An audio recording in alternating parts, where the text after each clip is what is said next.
সরস্বতী সরস্বতী ছিলেন লেখাপড়াতে, প্রতি বছর প্রথম হতেন, পারেননি কেউ নড়াতে। তিনি ছিলেন সবার সেরা, দেবদেবীদের মধ্যে লেখায় রেখায়, শিল্প কলায়, গদ্যে এবং পদ্যে, আবৃত্তি, গান, নৃত্য, আঁকায় ছিলেন তিনি শ্রেষ্ঠ। পাত্তা মোটেই পেতেন না কেউ ব্রহ্মা বিষ্ণু কেষ্ট।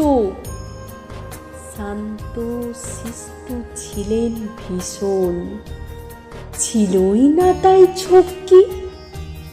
তার কাছে হার মানত সবাই, গনসা, কেতু, লক্ষ্মী। মন ছিল তার দারুণ সাদা, তাই সাথী তার হংস। আমরা সবাই পাই যেন ভাই দেবীর গুণের অংশ। তার আশিসে সবাই যেন পায় প্রকৃত শিক্ষা।